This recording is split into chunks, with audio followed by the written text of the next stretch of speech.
I stand in the doorway of my parents' suburban home, a ghost at my own family gathering. Through the arched entryway, crystal glasses catch the light as they rise in unison. The bubbling champagne, the expensive kind Mom only brings out for special occasions, sparkles under the dining room chandelier. "To Evan," Dad announces, his voice carrying the pride he reserves exclusively for his son. Summa cum laude, and ready to take on the world. 20 faces beam toward my younger brother, who accepts their adoration with practiced humility. At 25, Evan has mastered the art of appearing both deserving and humble about the constant attention our parents shower upon him. I shift my weight, the floorboard creaking beneath me. No one turns.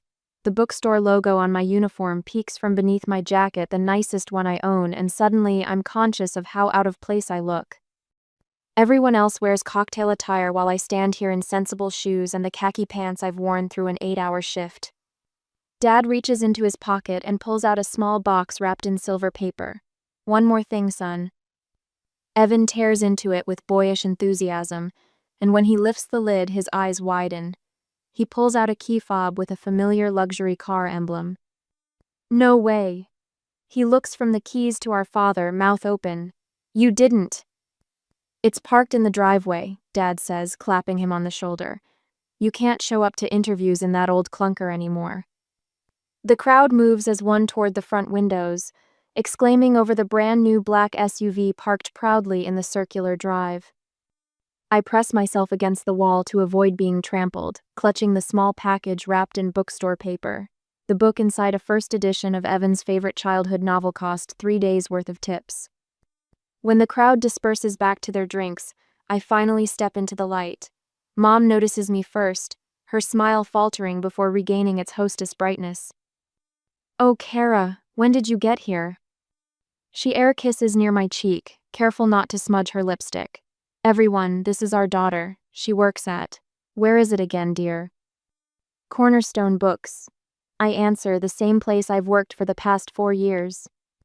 Dad looks me up and down, his eyes lingering on my uniform pants. "Couldn't you have dressed up a bit? It's your brother's graduation party." The weight of his disappointment is familiar. I swallow the explanation that I came straight from work, that I rearranged 3 shifts to be here at all. "Sorry," I say instead, the word automatic after 29 years of practice. I approach Evan and hold out my gift. "Congratulations." He takes it, giving the bookstore wrapping paper a quick glance before tossing it onto the growing pile of presents. "Thanks, sis." He turns to the man beside him. "This is Professor Harrington from the business department." The professor nods politely before Evan steers the conversation back to himself. "I was just telling him about my internship prospects." "At least someone has to work in this family," Evan adds with a laugh, gesturing to my uniform. The guests chuckle, and something inside me cracks. In that moment, I see it all with perfect clarity. The pattern stretches back through the years. My high school graduation, where they arrived an hour late because Evan had a baseball game, my 18th birthday, when I received secondhand luggage while Evan got the latest gaming system, the day my college acceptance letter arrived and Dad asked, "How will you pay for that?" while Mom reminded me how expensive Evan's future education would be. I've never been the child they wanted to show off. I step back, suddenly needing air. The memories keep coming, working 40 hours a week at the bookstore, adding 15 more at Cafe Luna to make rent on my studio apartment where the bathroom sink doubles as my kitchen sink, taking online business courses at midnight after double shifts, the small jar on my dresser labeled "Someday," where every extra dollar goes. I slip away from the celebration unnoticed. In the kitchen, I pour myself a glass of water, my hands trembling with exhaustion. The party sounds distant now. "Excuse me," a voice breaks through my thoughts. I turn to find an older man with salt and pepper hair and familiar eyes watching me. He gestures to my name tag, still pinned to my shirt. "You work at Cornerstone Books?" "Yes," I answer, wondering if he's another of Dad's business associates I should recognize. He studies me for a long moment. "You're Robert Matthews' daughter, aren't you?" Something in his expression makes me look closer. The shape of his jaw, the way he stands it, hits me suddenly. "Uncle Ben?" The name feels strange on my tongue. Dad's estranged brother, unseen at family gatherings for as long as I can remember. He nods, a small smile crossing his face. The black sheep himself. What are you doing here? I ask, glancing toward the living room where Dad holds court. Evan invited me. He leans against the counter. I was surprised to get the invitation, even more surprised to accept it. Before I can respond, he asks a question that stops me cold. Tell me, Kara, what are you working toward? No one has asked me that in years. Once the dinner was over, I went home quietly, and no one noticed. But I will make new plans with my Uncle Ben tomorrow, and my family does not know about it. The next day, the corner table at Café Luna sits tucked away from the evening rush, illuminated by a vintage lamp with a cracked amber shade. Uncle Ben checks his watch, a practical timepiece with a worn leather band, not the status symbols my father collects. Thank you for meeting me after your shift, he says. I rub my palm against my uniform pants, aware of the coffee stains I couldn't scrub out. I was surprised by your invitation. More surprised than seeing me at your brother's party? Touché, I smile despite myself. There's something disarming about his directness. Ben takes a sip of black coffee, studying me over the rim. You never answered my question. What are you working toward, Kara? The question hangs between us. People rarely ask about my ambitions. They ask if I can cover an extra shift or where we keep the romance novels. Business management? I admit finally, the words feeling foreign on my tongue. I've been taking online courses for 3 years, 18 credits to go. His eyebrows lift slightly. Why business? Because it's practical. Businesses need managers, and managers make decent money. I pause, weighing how much to reveal. And I like creating systems that work, making order from chaos. Ben nods, his expression neutral yet attentive in a way that makes me continue. My father thinks I lack ambition. The words slip out before I can stop them. Robert always had a narrow definition of success. Ben sets down his mug with purpose. Did you know I'm CEO of Sterling & Company? The name registers immediately. The operations consulting firm? The very one. 23 years building it from nothing. Pride edges his voice, not boastful but matter of fact. Your father never forgave me for not following the family plan. Which was? Join his insurance business, sell policies to people who don't need them, play golf on Wednesdays. Ben shrugs. I had different ideas. The parallels to my own situation sit heavy between us. My phone buzzes the manager from the bookstore asking if I can open tomorrow. I type a quick affirmative response. I noticed something about you today, Ben says suddenly. During the lunch rush. I look up, puzzled. The counter was chaotic, line out the door. 2 people called in sick. But you had a system. He leans forward. Orders to the left, money in the center, completed tickets to the right. You reset your station after every 3rd customer. My cheeks warm with surprise. No one notices things like that. How do you track multiple orders during peak times, he asks. I use color coding, I explain, my voice gaining confidence. Blue pens for coffee drinks, black for food, red for modifications. I write customer initials in the corners of cups. And I keep the register tape running as backup for disputed orders. Ben listens intently, nodding at certain points. When I finish, he pulls out a business card from his wallet, slides it across the table. Sterling & Company has an entry-level operations internship opening next month, he says. Pays $22 an hour, regular business hours with potential for advancement. The card's embossed lettering catches the lamplight. My heart hammers against my ribs.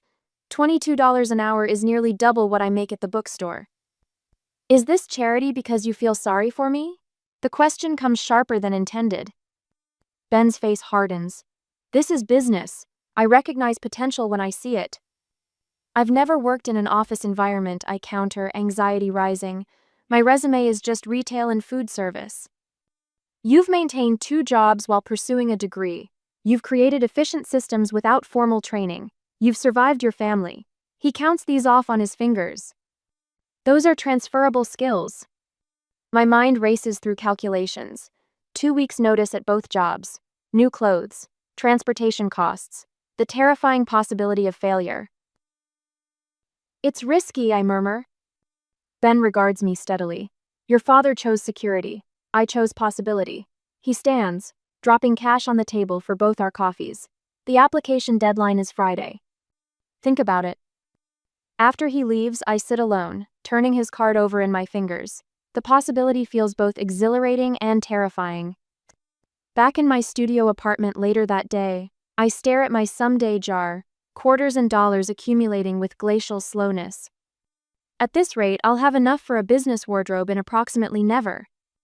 I spread my resume across the beta single page that looks impossibly thin. Assistant manager at Cornerstone Books, barista at Cafe Luna, online coursework in business administration, no prestigious internships. No impressive extracurriculars. Nothing that would catch anyone's attention except someone who already knew me. My phone sits heavy in my hand as I dial the bookstore's number. Margaret answers on the third ring. Hi, it's Kara. I need to give my 2 weeks' notice. There's a pause on the other end. Is everything okay? Yes, I say, the word unfamiliar but true. I've been offered an internship. After similar calls to the cafe and updates to my resume, I sit cross-legged on my bed, staring at the completed application on my laptop screen. The cursor blinks over the send button, a steady pulse like a heartbeat. I think of all the times I've played it safe, all the times I've chosen security over possibility. I click send. This time will be different, I whisper to the empty room. The next morning, I stand in Goodwill's business section, fingering the sleeve of a charcoal blazer. The price tag reads $12.99. I add it to my growing pilot woe blouses, a pencil skirt, dress pants. No navy blue anywhere, a color my mother always said washed me out. That night, I prop my phone against the bathroom mirror, following a YouTube tutorial on professional hairstyles, fingers tangling in my own hair as I attempt a French twist. My name is Kara Matthews. I practice to my reflection.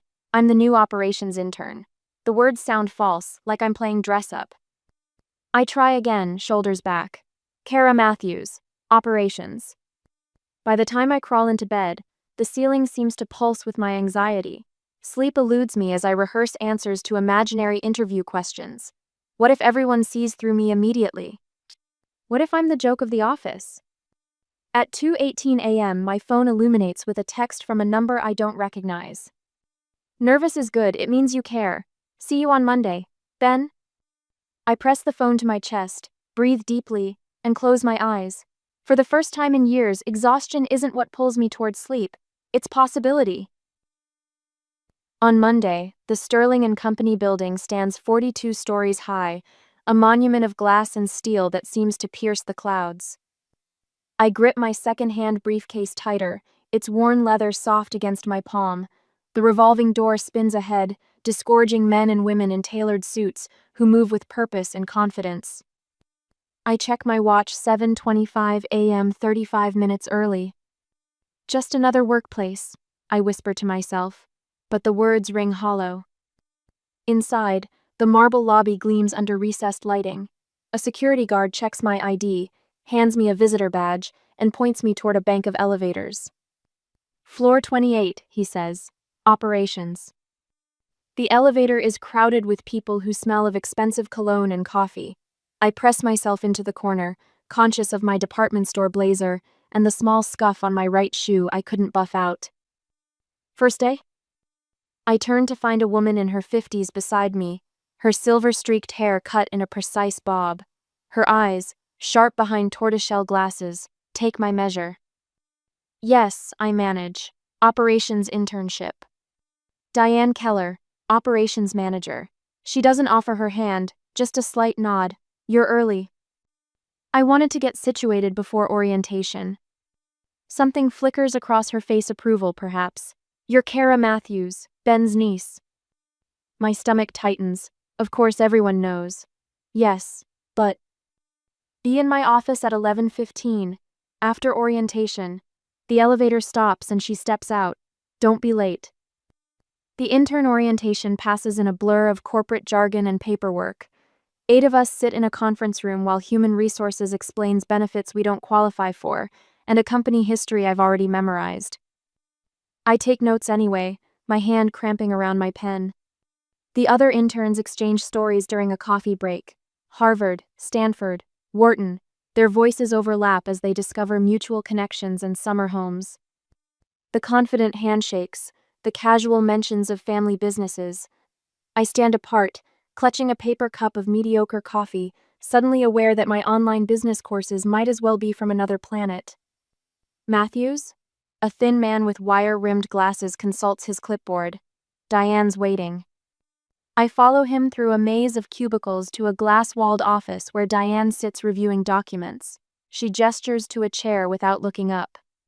Your first assignment. She slides a folder across her desk. Client database needs organization. Previous interns found it challenging. I open the folder to find hundreds of client records, some dating back 15 years. Handwritten notes crowd the margins, spreadsheets with inconsistent column headers. A mess of information with no apparent system. By when? I ask, already calculating hours. Friday. She finally looks up. Questions? 100 spring to mind. I swallow them all. No. Good. Desk 6 is yours. I find my assigned space, a beige cubicle with an outdated computer and empty bulletin board. 2 other interns occupy nearby desks, their spaces already personalized with photos and plants. They glance up as I sit, their eyes traveling from my face to my clothes and back again. Uncle Ben's project, right? The blonde one asks, her smile not reaching her eyes. Heat climbs my neck. I'm Kara. Madison. She turns back to her computer. Good luck with that database. It's where they send interns to fail. I spend the morning trying to make sense of the client records. Columns don't match across years. Contact information is scattered through notes. By lunch, my eyes burn from squinting at faded entries. The cafeteria buzzes with conversation and the clink of silverware. I scan the crowded tables, searching for an empty seat, when the weight of eyes turns my way. Whispers. A laugh. I retreat to the women's bathroom, lock myself in a stall, and press my forehead against the cool metal partition. My heart hammers against my ribs. What was I thinking? I don't belong here. Not with my discount store clothes and community college credits. Breathe. I order myself. Just breathe. 5 minutes. That's all I allow for panic. Then I straighten my blazer, splash water on my face, and return to my desk with a sandwich from the vending machine. The client records stare back at me, chaos in paper form. And then, I see it, the pattern hidden in the disorder. It reminds me of the cafe during morning rush. Dozens of orders, different preparations, various timing requirements. I created a system there, color-coded tickets and station arrangements that doubled our output. I pull a legal pad toward me and begin sketching a framework. Categories emerge, timelines, service patterns. I start creating a new spreadsheet, my fingers flying across the keyboard as the hours slip by. The office empties. 5 o'clock, 6. The cleaning crew arrives, vacuuming around my feet. My phone buzzes with a text from Uncle Ben. How was day 1? I don't answer. Can't break the flow now. By 9:30 p.m., my eyes blur with fatigue, but the system takes shape. Client interactions sorted by frequency and value. Complaint patterns identified by service type. Opportunity gaps highlighted by industry sector. When I finally leave, the security guard looks up in surprise. Working late on your first day? That's dedication. At home an hour later, I collapse into bed without removing my makeup. Sleep comes instantly. Morning arrives too soon. I jolt awake to my alarm, disoriented in the gray dawn. My phone screen shows a new email, received at 11:43 p.m. From diane.keller@sterling.com. Subject: See me in my office. My stomach drops. Did I miss something? Make an error? I shower and dress in a rush, arriving at the office by 8:15. Diane is already at her desk, coffee in hand. Matthews. She motions me inside. Sit. I perch on the edge of the chair, hands folded to hide their trembling. Security says you left after 10 p.m. I was working on the client database. Show me. I log into my computer as she stands behind me, her presence a weight on my shoulders. The spreadsheet opens, revealing my color-coded system, cross-references, and analytical charts. Diane is silent for a long moment. What's this section? She points to a highlighted column. Pattern recognition. Clients who reduced services after specific types of complaints. If you look at the timing, my finger traces across the screen. You can see most left within 3 months of an unresolved issue in the same category. She stares at the screen, then at me. You found this pattern in one day? It reminded me of tracking customer returns at the bookstore. Similar patterns, different context. Diane straightens, arms crossed. The Miller meeting is at 10. They're having retention issues. I saw that in their file. You'll sit in. Take notes. Don't speak unless spoken to. I blink. You want me in a client meeting? This, she taps the screen, might be useful. As she walks away, Madison passes my desk, coffee in hand. She glances at my screen, then at Diane's retreating form. Beginner's luck, she murmurs, just loud enough for me to hear. I watch her go, then turn back to my computer. The system I created glows on the screen. Order wrestled from chaos. My system, my work. I reach for a sticky note, write 3 words, and press it to the edge of my monitor where only I can see it. I belong here, it reads. And for the first time, I almost believe it. In 3 months, I will have an even stronger feeling of belonging. At the present, I stare at the notification lighting up my phone screen, thumb hovering over my mother's name. Linda Matthews sent you a message. The words pulse accusingly against the background of dozens of other LinkedIn notifications that have flooded my account since yesterday. 6 months at Sterling & Company, a lifetime away from bookstore name tags and cafe aprons. My company profile update yesterday celebrating my 100th day as operations analysts innocently above the company's featured post, the one where Mr./President Plations on the Menalist 70 Satter /Plus. Williams from marketing highlighted my client tracking system as revolutionary for our workflow efficiency. The photo shows me beside Uncle Ben at the quarterly recognition dinner, both of us smiling. Both Matthews, the connection unmistakable.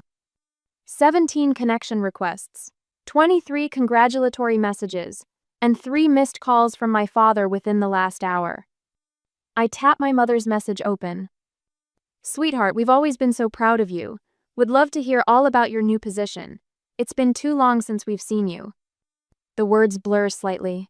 We've always been so proud. The lie sits there, polished to a high shine, as if repeating it enough times might make it true. My phone buzzes with a text from Evan. Hey sis, congrats on the new gig. Let's catch up. I set the phone face down on my desk. Through my office window, the downtown skyline stretches toward a cloudless sky.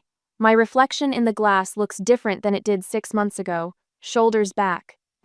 Hairstyled, tailored blazer instead of a uniform with someone else's logo. When my phone vibrates again, I already know who it is. We're having Sunday dinner at the house this weekend. Your mother's making pot roast. We'd love to see you there. My father, not asking if I'm free, assuming I'll come running at his summons like I always have. I consider the invitation, rolling it over in my mind like a stone. 6 months of silence while I worked 14-hour days learning systems and software. 6 months without a single call while I moved into my new apartment. 6 months where my family was Diane, who mentored me through every challenge, and the team that gradually accepted me despite my untraditional background. Now, suddenly, I exist again. I type a careful response. Thank you. I'll check my schedule. On Sunday that week, my parents' house looks smaller than I remember. The hedges need trimming. The brass knocker needs polishing. Details I wouldn't have noticed before Sterling & Company taught me to observe systems with a critical eye. Mother opens the door before I can knock, her smile stretched wide. Kara, look at you! She steps back, examining my simple dress and low heels. So professional. The house smells of pot roast and freshly baked rolls, the special occasion menu she never made when I visited during my bookstore days. In the dining room, crystal glasses sparkle beneath the chandelier.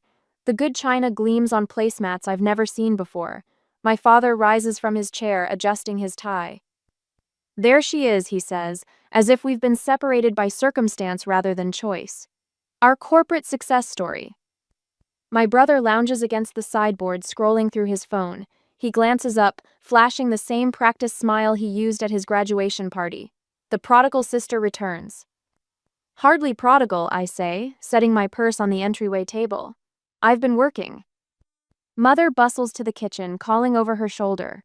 Robert, pour Kara some wine, the Cabernet we've been saving. The wine they've been saving. For what occasion, I wonder? My promotion? Or the moment they realized I might be useful?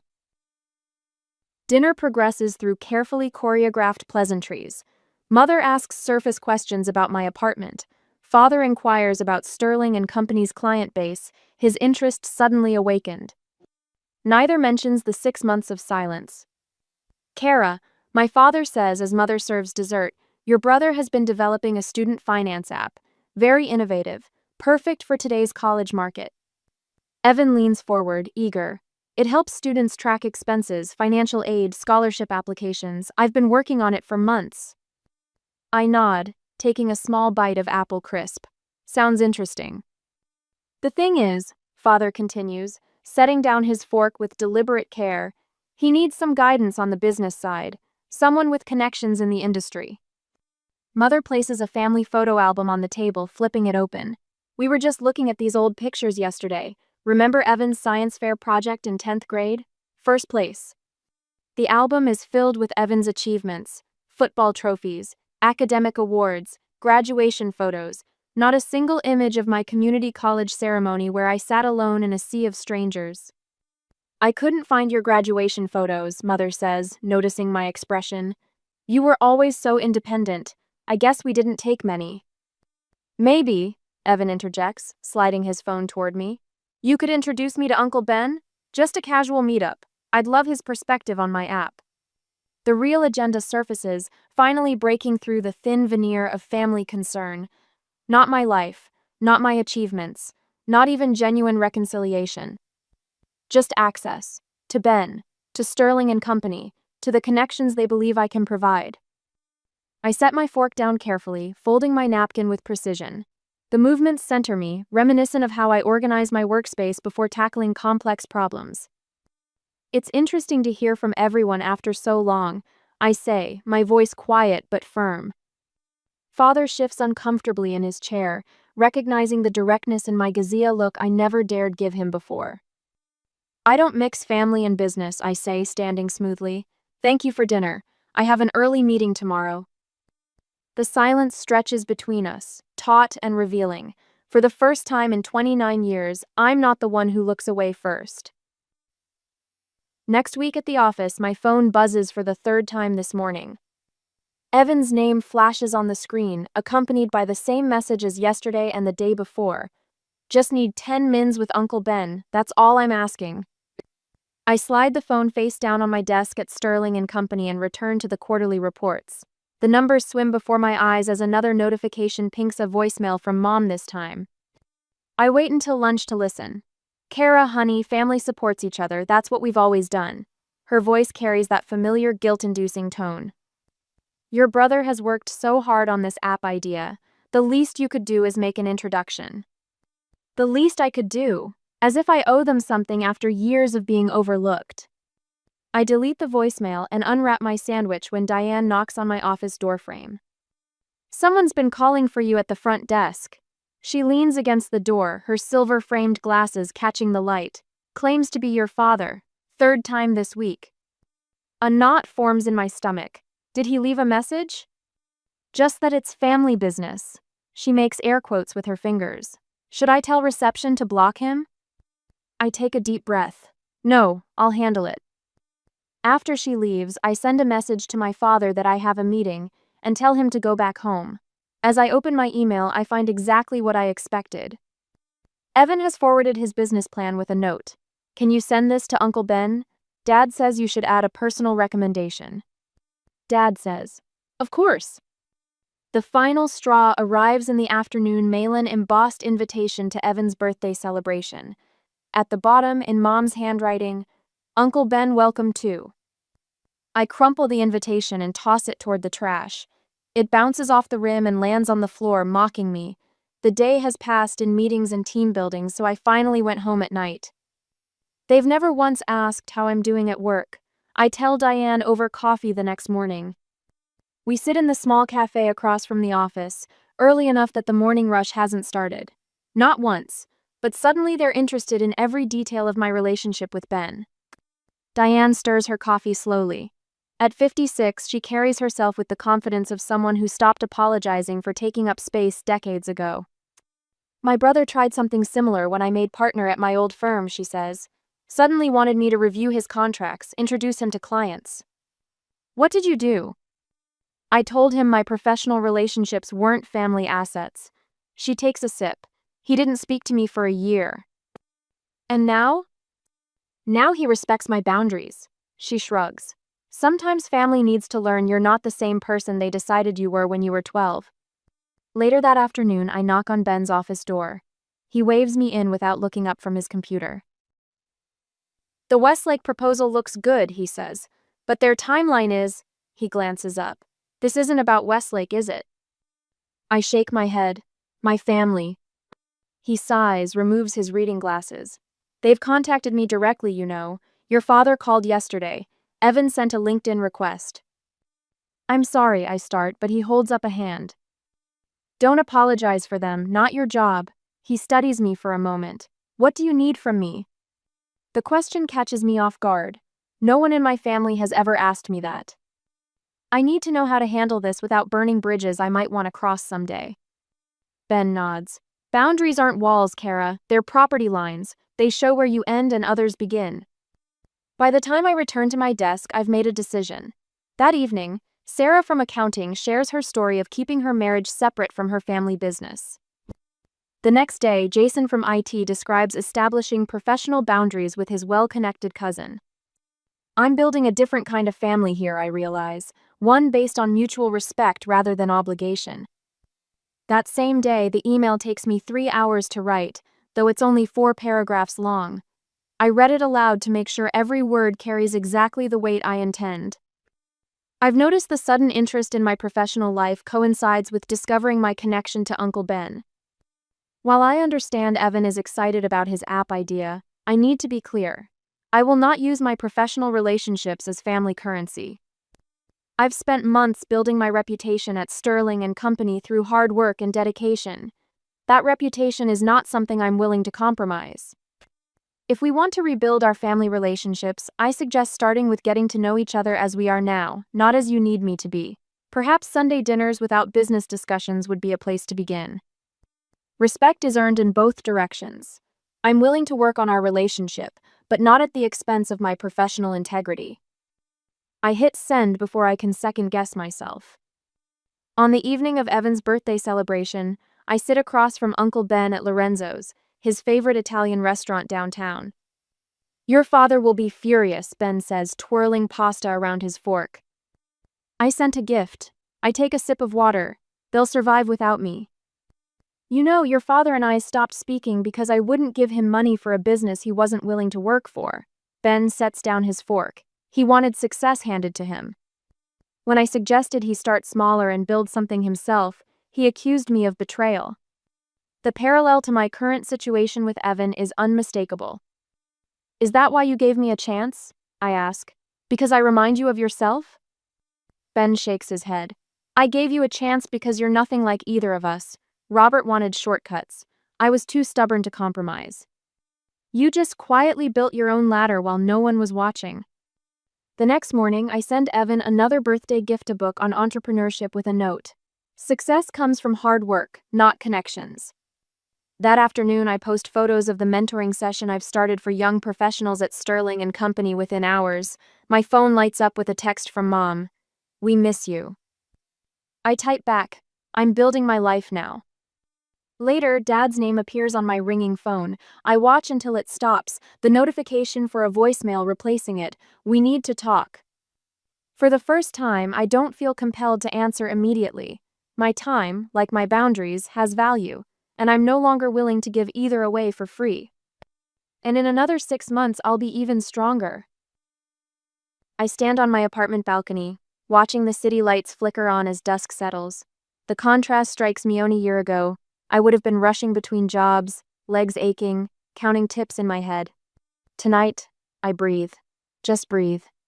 Behind me, through the sliding glass door, my apartment spreads out in quiet testimony to what I've built. A real kitchen with actual counter space. An office nook where my business textbooks line a shelf, topped by the framed degree I completed 2 months ago. Business Administration. My name in official font. The someday jar sits on my coffee table, repurposed as a vase for fresh tulips that Sarah from accounting brought to my birthday dinner last night. 5 friends gathered around a restaurant table, laughing about office politics and raising glasses to celebrate not just my birthday but my recent promotion to senior analyst. My phone buzzes. A text from Dr. Winters confirming tomorrow's therapy appointment. 6 months of weekly sessions have helped me understand the family patterns that nearly crushed me. Family systems, she calls them. I call them survival lessons. Another message appears, Mom asking if Sunday coffee still works. Our monthly ritual now. She brings photos of their vacation or Dad's golf tournament. I share carefully selected stories from work. We orbit each other in this new galaxy, finding constellations that connect without colliding. Dad still struggles with the boundaries I've drawn. His Christmas card came with a brochure for a family financial advisor. His way of reaching out, I suppose. Progress measured in small gestures rather than grand apologies. Evan calls occasionally, asking about job search strategies. His app failed to launch. The SUV needed repairs he couldn't afford. Reality arrived for him later than most, but it arrived nonetheless. My phone rings. Diane. Just checking you're ready for tomorrow, she says without preamble. Presentations loaded, speech practiced, outfit chosen. I answer, ticking off my mental checklist. First speaking engagement. Nervous? I consider this. Prepared. She laughs. That's why you're my best analyst. Ben's coming, you know. Something warm spreads through my chest. Not the desperate need for approval that once drove me, but appreciation for the man who saw what no one else bothered to look for. After Diane hangs up, I rehearse once more how I'll describe resilience to a room full of business professionals tomorrow. How I'll tell them about the scholarship fund I started for working students, small now but growing. The young woman who approached me after last month's department meeting, eyes heavy with the same exhaustion I once carried, now scheduled for an informational interview next week. The cycle continues, but differently. My mother surprised me by attending the scholarship announcement ceremony. She sat in the back row, hands clasped tight around her purse. Afterward, she hugged me without air kisses. I'm trying to understand, she whispered. Not quite an apology, but perhaps the prelude to one. My phone buzzes once more. 2 messages. Diane. Committee approved your promotion recommendation. Operations manager position yours if you want it. Details tomorrow. Mom. Your father asking if you'd join us for dinner next Saturday. Just us. No expectations. I smile, realizing I can now choose both worlds on my own terms. The city lights below mirror the stars above, separate systems existing in the same sky. Tomorrow, I'll walk into Sterling & Company and see my new nameplate, Kara Matthews, Operations Manager. Uncle Ben will pass me in the hallway with that simple nod of respect he reserves for equals. I'll enter the conference room with steady steps, face a table of executives, and begin. Thank you all for coming. Let's talk about building something that lasts. Not just a career, a life.